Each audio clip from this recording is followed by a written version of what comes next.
Hey guys, Sam Miller from 8x42. This is my son Jake. Today we're going to do a real quick video review of the Bushnell Forge 8x42 Binocular. Okay, this binocular is part of Bushnell's new Forge line of optics that includes spotting scopes, rifle scopes, and binoculars. Now we've had this for about a month now. The first time we used it was at a PRS match, and Jake hauled it around and used it to identify targets before he got up to a stage to shoot it. And in full disclosure, Jake is a sponsored shooter for Bushnell. He's one of their junior ambassadors, so this binocular is his technically. But anyway, once we got past that match, we started hunting. We started whitetail hunting, and when he was along, he carried the binocular, and that's what he used while I was using my normal pair of binoculars. But for two extended stretches, 3 or 4 days at a time, I used these all by myself while I was up hunting, and they were the only optic that I took with me. Used them for everything from still hunting through the trees, just one-handed operation, to sitting on a long-range stand and glassing until you couldn't legally shoot anymore, which in the state of Idaho is a half hour after legal sunset.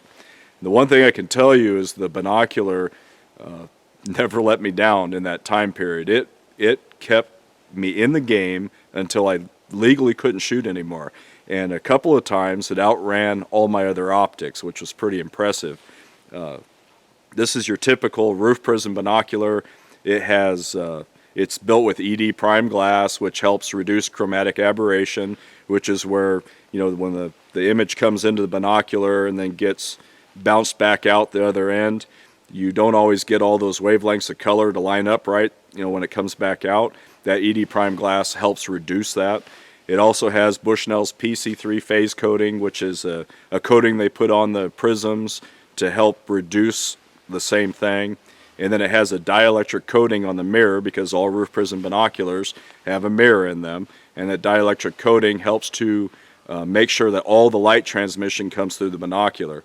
And what that all boils down to, get away from all that technical speak, is that it helps enhance resolution and contrast.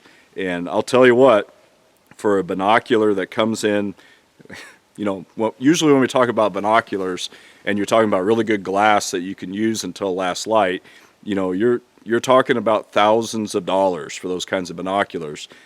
This binocular, I believe, is $400 something full retail. So when you compare the price of something like this to a very high-end alpha glass, it was pretty impressive to me. What'd you think, Jake? They were amazing. Yeah.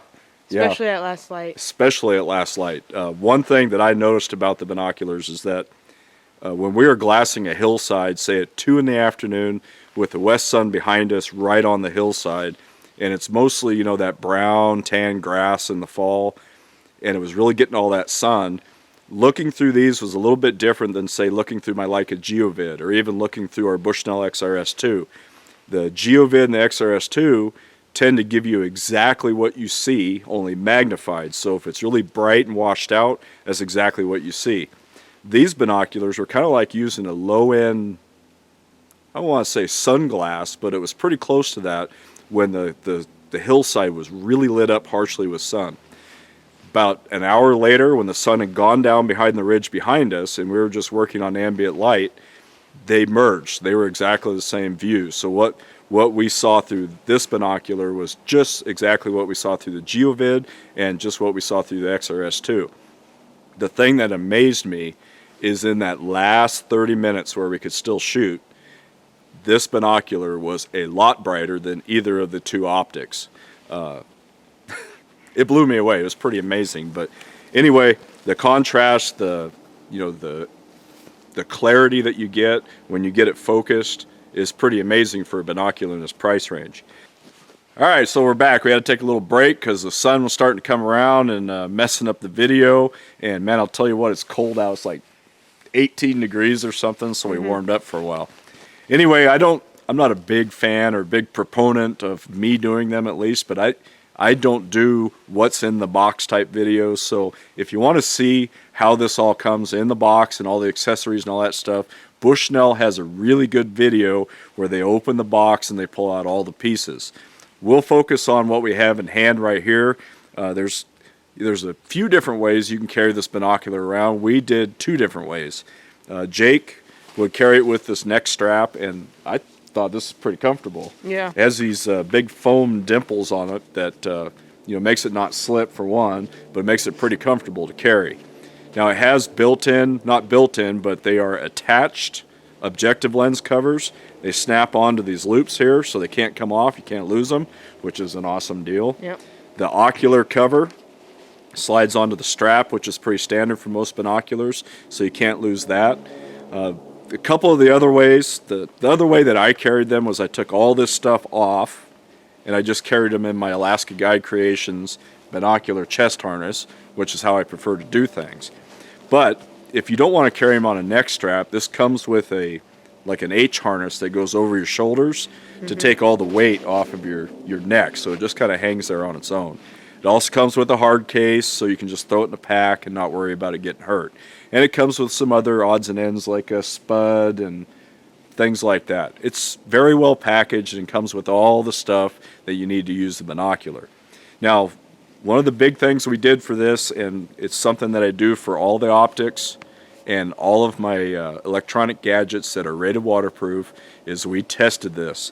Normally I would stick it up on a tripod and I would just let freezing rain come down on it or whatever, but we didn't have a whole lot of that to do that test this year.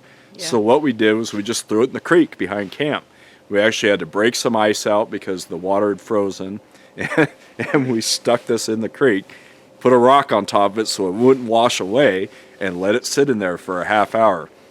And then we pulled it out of the water. I let Jake look through them to make sure that no water got inside or anything like that. None did. And then I continued to use them the next week when I was out deer hunting by myself with no problems at all. So, there are several different ways to test waterproofing. I really like that test because it's kind of it's an acid test. It either passes or it doesn't. Another one that we always do is we let them get really cold, and then we bring them into a warm wall tent. If something's going to fail, it's going to fail there. But anyway, it passed beautifully, no problem at all. And then the last 2 or 3 days of deer season we were out, it rained. And it rained. And then a couple of days when Jessica was with me, it rained. And these were just out, we were just using them. And we hadn't had any problem at all. So I can say with a high level of confidence that these are definitely waterproof. All right, guys, I hate to say anything like these are great binoculars for the price, because in reality, they're great binoculars at any price. They just happen to be a really good value for the quality of these optics. Now, what did you think of them, Jake? I thought they were really good, especially at last light when you could actually see the hillside. Yeah. And we watched deer, we watched coyotes in that the first 20 minutes or last 20 minutes of light. And, I've used a lot of different high quality optics, and these are right up there with them. So, I don't want to say anything like for the money, because these are good for any money.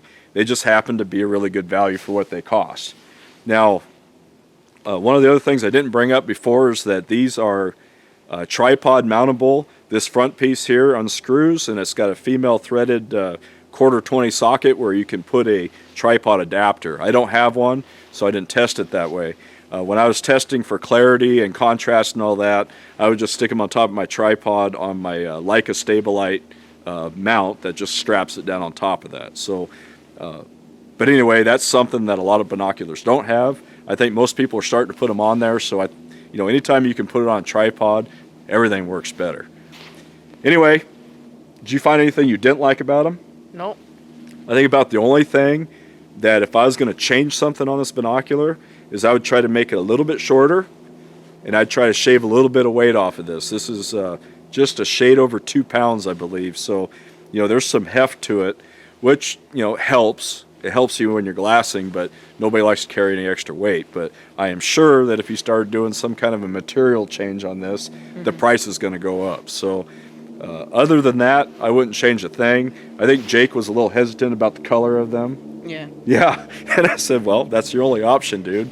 But anyway, I don't mind them. I think they look pretty sharp, and it makes them stand out. So anyway, that's our review on the Bushnell Forge 8x42 binocular. I absolutely recommend them if you're looking for a very high quality optic for a really good price.